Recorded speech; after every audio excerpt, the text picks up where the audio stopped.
Congratulations on receiving your TeacherGeek cart. When your cart arrives, it will come on a pallet held within a 4 by 6 foot tall box. You'll want to be sure that your custodial staff is aware that the box is arriving because it will need to be unloaded with a pallet jack. The first step will be to remove that cardboard box surrounding your TeacherGeek cart. Next, you will want to remove the shrink wrap that surrounds the TeacherGeek cart. Inside of the shrink wrap, you will find a TeacherGeek cart manual that you will want to store with your cart once teachers begin using it. Unpackaging the TeacherGeek cart generally takes about 1 hour to 1.5 hours for a single person. I recommend finding someone else who can also help you with the process. The next step is to lift the cart off of the pallet and safely place it on the floor. You will be left with your makerspace sign and 8 boxes of materials to be unpackaged. You will next want to find the clear bins that can be found in the largest colored bins on the maker cart. I generally take these out, unpackage them, and lay them on top of the cart for easier access when loading those small clear bins. Inside of the colored bins, you will also find the signposts for the cart. This will contain all of the hardware needed to place the sign on top.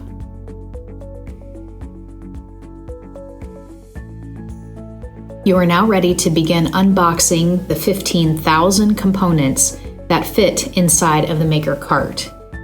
Each one of these materials needs to be unloaded into its appropriate labeled bin.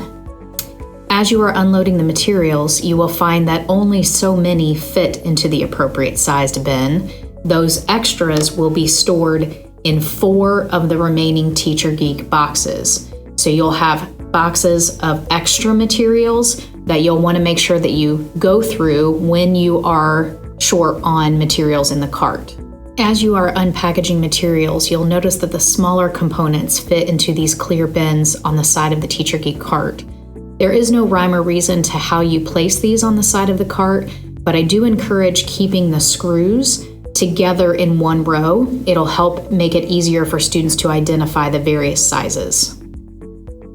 You'll also want to make note that there are 2 colors of mini hub motor mounts. Those are red and green. Both packages that contain 2 different parts fit into one of those small bins. In one of the boxes, you will remove a bag of pegs and one of the screwdrivers from the cart to attach these series of pegs above the clear bins. There is really no rhyme or reason to how you attach these. Just give yourself plenty of space for each of the materials.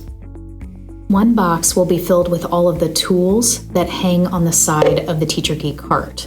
You'll want to empty each of those tools and find their specific location using that TeacherGeek manual that comes with the cart.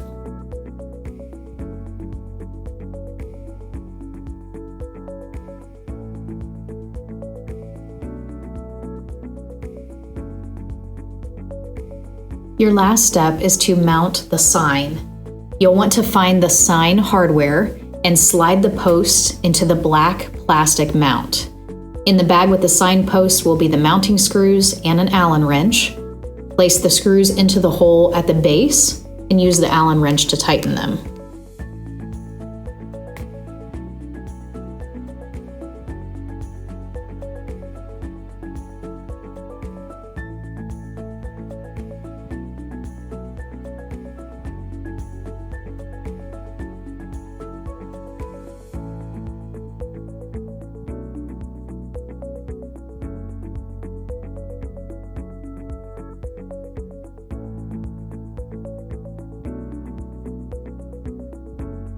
Next, you'll find the holes for mounting the sign to the cart.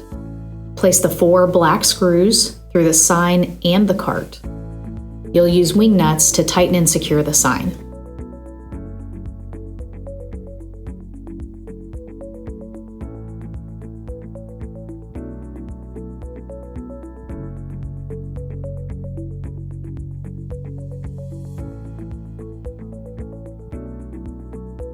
Your TeacherGeek Maker cart is now fully assembled and ready to use.